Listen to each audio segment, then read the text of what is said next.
নমস্কাৰ আপোনালোক সকলোকে পুনৰবাৰ আপোন চৰ্চৰ অন্য এটা ভিডিঅ'লৈ স্বাগতম জনাইছোঁ।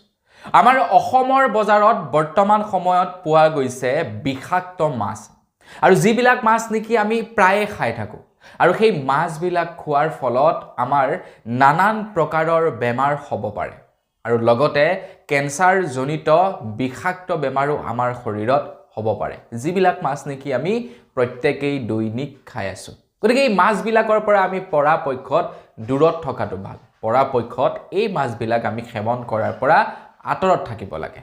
তো বন্ধু বান্ধৱীসকল, আমাৰ অসমৰ বজাৰত পোৱা কোনবিলাক মাছ বিষাক্ত বা সেই মাছবিলাক বিষাক্ত হোৱাৰ কাৰণ কি সেই সম্পৰ্কে মই আজি আপোনালোকক এই ভিডিঅ'টোত জনাম। তো ভিডিঅ'টো প্ৰথমৰ পৰা শেষলৈকে চাই থাকিব। মই চিৰেপাঞ্জি গগৈ, আপোনালোকে চাই আছে আপোন চৰ্চ। আহক আৰম্ভ কৰোঁ আজিৰ ভিডিঅ'। আগবাঢ়িছোঁ আজিৰ খবৰটোৰ ফালে। খবৰটো দিয়াৰ আগতে লাইক এটা কৰিবলৈ নাপাহৰিব আৰু চেনেলটো যদি ছাবস্ক্ৰাইব কৰা নাই তেনে চেনেলটো ছাবস্ক্ৰাইব কৰি ল'ব। নিউজ 18 অসম নামৰ এটা নিউজ চেনেলে আমাৰ অসমত পোৱা মাছবিলাকৰ ওপৰত এটা সমীক্ষা কৰিছিলে আৰু সেই সমীক্ষাত পোৱা গৈছে যে আমাৰ অসমত বিক্ৰী হোৱা মাছবিলাকত ফৰ্মেলিন নামৰ এবিধ বিষাক্ত পদাৰ্থ পোৱা গৈছে, যিয়ে নেকি আমাৰ লিভাৰ আৰু কিডনি বেয়া কৰিব পাৰে, যিয়ে নেকি আমাৰ শৰীৰত বিভিন্ন ধৰণৰ বেমাৰ আজাৰ সৃষ্টি কৰিব পাৰে। ইনফেক্ট কেঞ্চাৰৰ নিচিনা বেমাৰৰো আমাৰ দেহত সৃষ্টি কৰিব পাৰে। লিভাৰ আৰু কিডনিত ডাইৰেক্ট এটেক কৰে এই ফৰ্মেলিন নামৰ পদাৰ্থবিধে। এতিয়া আমাৰ ভাৰতবৰ্ষত যিবিলাক মাছ বিক্ৰী হয় বা আমাৰ অসমত যিবিলাক নেকি মাছ বিক্ৰী হয়, সেই মাছবিলাক বিভিন্ন স্থানৰ পৰা আহে। ধৰি লওক কেৰেলাত যিখিনি মাছ বিক্ৰী হয় সেই মাছখিনিও ঠিক তেনেকৈ বিভিন্ন স্থানৰ পৰা আহে। বেংগলত যিখিনি মাছ বিক্ৰী হয় সেই মাছখিনিও বিভিন্ন জেগাৰ পৰা আহে। ঠিক তেনেকৈ আমাৰ অসমত যিখিনি মাছ বিক্ৰী হয় সেই মাছখিনিও বিভিন্ন জেগাৰ পৰা আহে। আৰু সেই মাছবিলাক যে বিভিন্ন জেগাৰ পৰা আহে, বিভিন্ন জেগাৰ মানুহবিলাকে মাছবিলাক কেতিয়া সাগৰৰ পৰা ধৰে, কেতিয়া বিলৰ পৰা ধৰে তাৰ কোনো ঠিক নাই। আপুনি ঘৰত যিকোনো এটা মাছ ধৰি এদিন ৰাখি দিব, পাছদিনাখন গেলি যায় সেই মাছটো, গেলা গেলা গোন্ধ আহে। কিন্তু চাওকচোন আপোনালোকে, এবাৰ 10-15 দিন আগত ধৰা মাছবিলাক বৰফত ভৰাই আমালৈ পেকিং কৰি পঠাই দিয়ে, সেই মাছবিলাক তাজা হৈ থাকে। কেনেকৈ তাজা হয় এবাৰ আপোনালোকে ভাবি চাওকচোন। তাতেই আপোনালোকে উত্তৰটি পাই যাব যে আমি সেই বিষাক্ত মাছবিলাক খোৱাৰ ফলত বা আমি কিমান বিষাক্ত এবিধ মাছ খাই আছোঁ।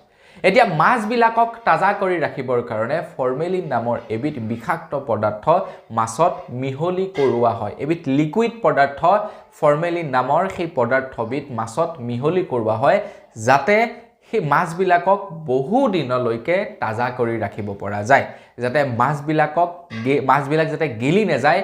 তো তাৰ কাৰণে ফৰ্মেলিন নামৰ পদাৰ্থবিধ মাছত মিহলি কৰি দিয়ে। এতিয়া ফৰ্মেলিন ডাইৰেক্ট তেওঁলোকে মিহলি কৰি নিদিয়ে।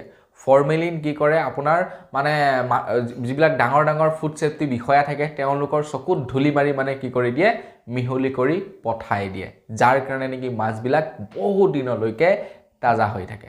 আমাৰ লোকেল বজাৰসমূহত যিবিলাক মাছ নেকি আমি লোকেল বুলি খাই আছোঁ, যেনে ৰৌ হৈ গ'ল, যেনে চিলভাৰ কাপ, গাছ কাপ হৈ গ'ল, ডাঙৰ ডাঙৰ তেওঁলোকে যে কয় বিলৰ পৰা আনিছোঁ, ক'ৰবাৰ পৰা আনিছোঁ, প্ৰায় সংখ্যক মাছ বহিৰাজ্যৰ পৰা আহে আৰু যিবিলাক মাছত নেকি সেই ফৰ্মেলিন নামৰ পদাৰ্থবিধ মিলাই পঠাই দিয়ে। এই ফৰ্মেলিন নামৰ পদাৰ্থবিধ ব্যৱহাৰ কৰা হয় ডেড বডি পচি নাযাবৰ কাৰণে, বহুদিন কিবা কাৰণত সংৰক্ষণ কৰি ৰাখিবৰ কাৰণে ডেড বডিত দিয়া হয় এই ফৰ্মেলিন নামৰ পদাৰ্থবিধ। মানে যেতিয়া নেকি কোনো এজন মানুহ কিবা কাৰণত মৰি যায় আৰু তেখেতৰ বডিৰ ওপৰত যদি কিবা ইনভেষ্টিগেশ্যন কৰিব লগা থাকে, তেতিয়া তেখেতৰ বডিটো যাতে পচি নাযাওক তাৰ কাৰণে ফৰ্মেলিন নামৰ লিকুইডবিধ ব্যৱহাৰ কৰা হয়, যাতে তেখেতৰ বডিটো মানে তেজাল হৈ থাকে, তেখেতৰ বডিটো যাতে ঠিক হৈ থাকে। বিভিন্ন ধৰণৰ মুৰ্দা ঘৰবিলাক থাকে যে, তাত ফৰ্মেলিন নামৰ পদাৰ্থবিধ ব্যৱহাৰ কৰা হয়। কিন্তু আজিকালি কি হৈছে, আমি খাই থকা মাছবিলাকত ফৰ্মেলিন ব্যৱহাৰ কৰিছে, যাতে সেই মাছবিলাক বহু দিনলৈকে তাজা কৰি ৰাখিব পাৰি। আৰু সেই মাছবিলাক খোৱাৰ ফলত আমাৰ কিডনি আৰু লিভাৰ এই দুয়োটাতে ডাইৰেক্টলি এটেক কৰে, যাৰ ফলত নেকি কেঞ্চাৰজনিত বেমাৰ আমাৰ হ'ব পাৰে। আৰু সেইকাৰণে সৰু ল'ৰা ছোৱালীক এই মাছবিলাক খুওৱাৰ পৰা আঁতৰত ৰাখিব। বজাৰত যিবিলাক নেকি আপোনাৰ বৰফত অহা মাছ পায় ন, সেই মাছবিলাক সৰু সৰু ল'ৰা ছোৱালীবিলাক পৰাপক্ষত নোখোৱাবই, তেওঁলোকক বহুত বেছি এটেক কৰিব পাৰে। তো বন্ধু বান্ধৱীসকল, এই গোটেইটো ৰিপৰ্ট নিউজ 18 অসমে কৰা এটা সাৰ্ভে, মই আপোনালোকক জনালোঁ জানি কেনে পালে কমেণ্ট ছেকশ্যনত জনাব যদি সবিশেষ ডিটেইলছত জানিব বিচাৰে নিউজ 18 অসম আপোনালোকে ভিজিট কৰি চাব তো আজিৰ ভিডিঅ'টি মানে পুনৰ এটা ভিডিঅ' লগ পোৱাৰ আশালৈ বিদায় মাগিছোঁ ধন্যবাদ জয় অসম